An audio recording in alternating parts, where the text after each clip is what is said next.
오늘은 세상에서 가장 비관적이었던 철학자 쇼펜하우어의 이야기를 들려드리려 합니다. 우리는 보통 비관적인 생각을 나쁘다고 여깁니다. 그런데 그 비관주의가 오히려 우리 삶을 가장 편하게 만드는 열쇠였다는 걸 아시나요? 그럼 한 장면을 떠올려 보겠습니다. 전화기를 내려놓고 창가에 혼자 앉아 있는 오후입니다. 분명히 잘해줬는데 돌아온 건 아무것도 없었지요. 사실 저도 그렇습니다. 이런 이야기하면서 사는 사람도요. 자식한테 네 한 글자 답장 오면 괜히 핸드폰 한 번 더 들여다봅니다. 혹시 뭔가 더 왔나 싶어서요.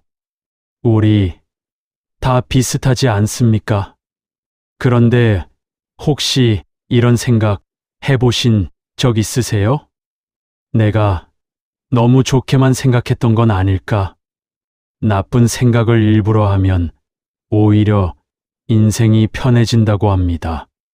이게 무슨 말인지 지금부터 차근차근 말씀드리겠습니다. 이런 경험 있으세요? 누군가에게 뭔가를 해줄 때 속으로 이렇게 생각하는 거예요. 이 사람이라면 분명히 알아줄 거야. 고마워할 거야. 나중에 꼭 기억해 줄 거야. 그런데 돌아오는 건 침묵입니다. 혹은 당연하다는 듯한 표정. 기다렸습니다.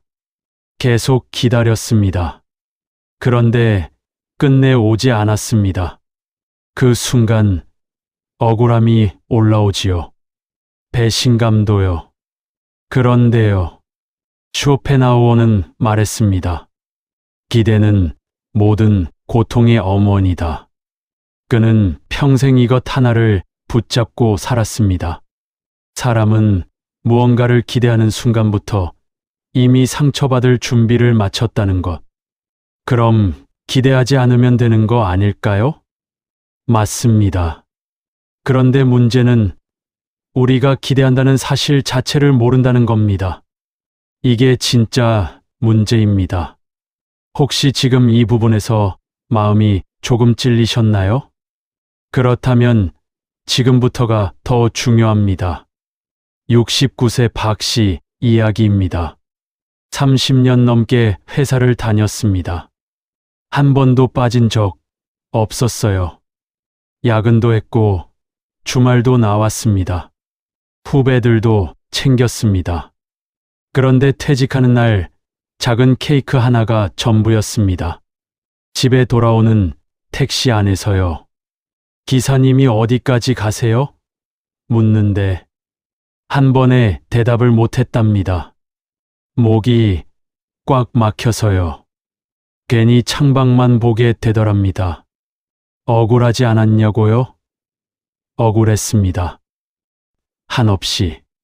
제가 이 박 씨의 사연을 정리하면서 마음이 참 아팠던 게 택시 유리창에 비친 그 쓸쓸한 옆모습이 꼭 예전의 제 모습 같아서였습니다. 여러분도 한 번쯤 그런 거울 속의 자신을 보신 적 있으시죠? 그런데 이상한 건 그 억울함이 어디를 향하는지 몰랐다는 겁니다. 회사를요? 후배들을요? 아니면 자기 자신을요? 지금 다른 이야기 하나를 더 해드릴게요. 72세 이 씨는 친한 친구에게 큰 돈을 빌려줬습니다. 금방 갚을게. 그 말을 믿었습니다. 1년이 지났습니다. 연락이 뜸해졌습니다. 몇 번이나 번호를 눌렀다가 지웠답니다. 지금 전화하면 돈 얘기하는 것 같겠지. 그러다가 결국 아무 말도 못했습니다. 그러다 2년이 지났습니다. 이제는 그 친구 이름만 들어도 가슴이 내려앉습니다. 돈 때문이 아니라 사람 하나를 잃은 것 같아서요. 이 두 이야기 전혀 다른 것 같지요?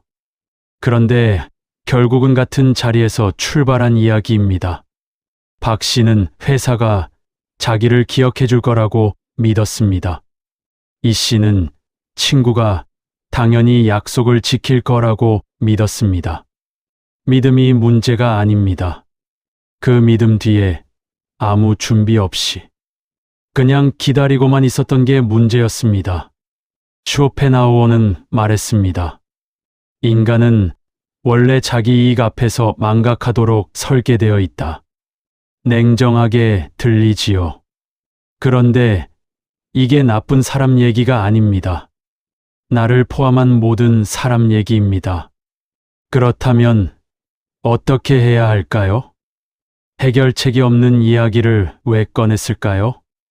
그게 다음 이야기의 핵심입니다. 쇼펜하우어는 이렇게 살았습니다. 누군가를 만나기 전에 먼저 나쁜 쪽을 생각했습니다. 이 사람이 약속을 어길 수도 있다. 감사를 모를 수도 있다. 내가 기억되지 않을 수도 있다. 이걸 비관이라고 부르지 않았습니다. 준비라고 불렀습니다. 심리학에서는 이걸 방어적 비관주의라고 합니다. 요즘 말로 하면요.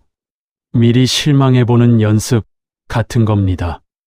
좀 씁쓸하지만 효과는 확실하더라고요. 나쁜 결과를 미리 상상해두면 실제로 그 일이 생겼을 때 충격이 절반으로 줄어든다는 겁니다. 그리고 더 놀라운 건요. 미리 나쁜 쪽을 생각한 사람이 막상 좋은 결과를 맞이했을 때 훨씬 더 크게 감사한다는 겁니다. 박 씨 이야기로 돌아가 볼게요. 만약 그가 퇴직 몇 달 전에 이렇게 생각했다면 어땠을까요? 회사는 나를 기억하지 않을 수 있어. 그래도 괜찮아. 나는 내가 최선을 다했다는 걸 아니까. 그 택시 안이 달라졌을 겁니다. 억울함 대신 담담함이 앉아 있었을 겁니다. 이 씨도 마찬가지입니다. 돈을 빌려줄 때 한 번만 생각해 봤다면요. 이 사람이 못 갚을 수도 있다. 그래도 줄 수 있는 돈인가? 이미 마음의 준비가 된 사람은 배신당해도 무너지지 않습니다. 나무 이야기를 잠깐 해드릴게요. 겨울이 오기 전에 나무는 스스로 잎을 떨굽니다. 봄을 기다리면서요. 잎을 붙잡고 있는 나무는 눈의 무게를 이기지 못하고 가지가 꺾입니다. 미리 내려놓은 나무만이 봄에 새 잎을 냅니다. 나쁜 생각을 먼저 하는 것, 그건 포기가 아닙니다. 살아남기 위한 준비입니다.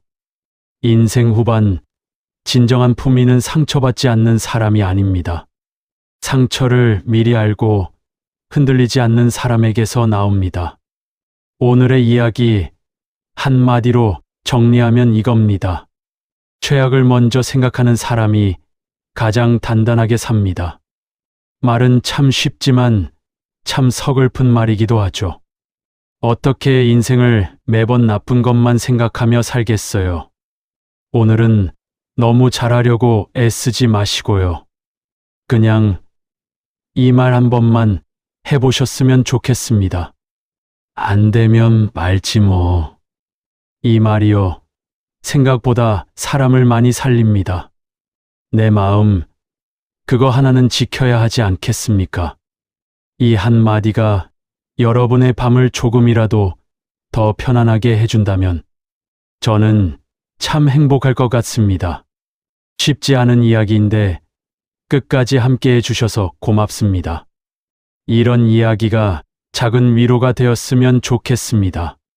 좋아요와 구독이 이 채널을 계속 이어가는 힘이 됩니다. 다음 영상에서 또 뵙겠습니다. 감사합니다.